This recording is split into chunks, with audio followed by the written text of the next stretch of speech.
n'ibihinduka, isi nayo igahinduka.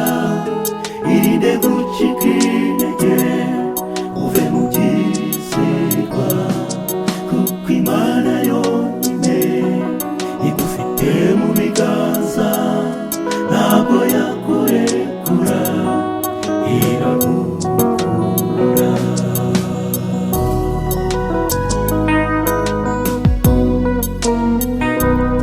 Isi yose irababaye, yugarijwe n'ibyorezo, imitima y'abantu benshi ubu birashavuye, kubera ibibera ku isi, bigatuma abantu bose bahagarika imitima, bibaza ibyenda kubaho.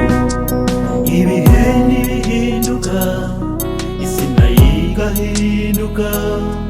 Irinde gucika intege, uve mu byizerwa, kuko Imana yonyine igufite mu biganza, ntabwo yakurekura, iragukunda.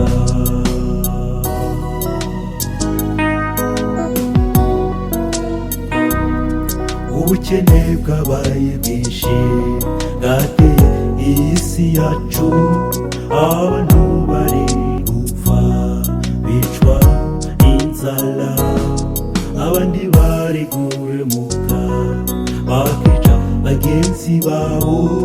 Mana tabariye isi, ni wowe ukudukiza.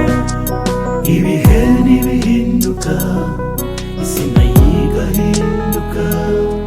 Irinde gucika intege, uve mu byizerwa, kuko Imana yonyine igufite mu biganza, ntabwo yakurekura, iragukunda.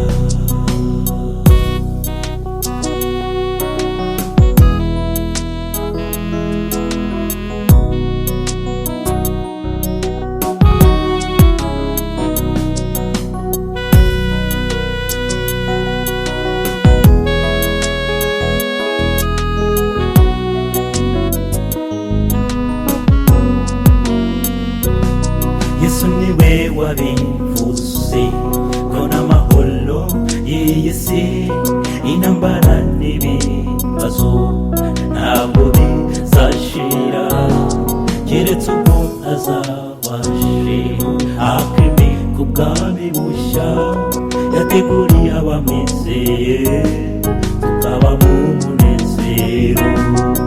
Ibihe n'ibihinduka, isi nayo igahinduka.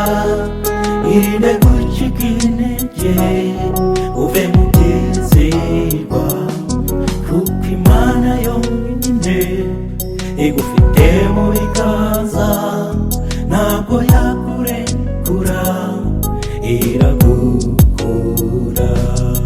Ibihe n'ibihinduka, isi nayo igahinduka. Irinde gucika intege, uve mu byizerwa, kuko Imana yonyine igufite mu biganza, ntabwo yakurekura, iragukunda. Humura nawe nshuti, iragukunda, igufite mu biganza, iragukunda.